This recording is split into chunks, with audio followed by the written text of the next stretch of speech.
பாராளுமன்ற பொதுத்தேர்தல் 2024ஐ முன்னிட்டு தேர்தலில் 100% வாக்களிப்பதன் அவசியம் குறித்து விழிப்புணர்வு ஏற்படுத்தும் வகையில் தருமபுரி நகராட்சி வள்ளலார்திடலில் தேர்தல் திருவிழா தேசத்தின் பெருவிழா என்ற 2 நாள் விழிப்புணர்வு கண்காட்சியை தேர்தல் பொதுப்பார்வையாளர் அருணாரஜோரியா துவக்கி வைத்து பார்வையிட்டார்.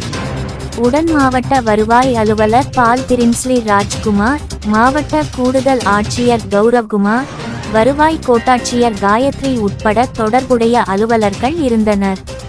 செய்திகளுக்காக நல்லாம்பள்ளி தாலுகா செய்தியாளர் மணிக்குமார்.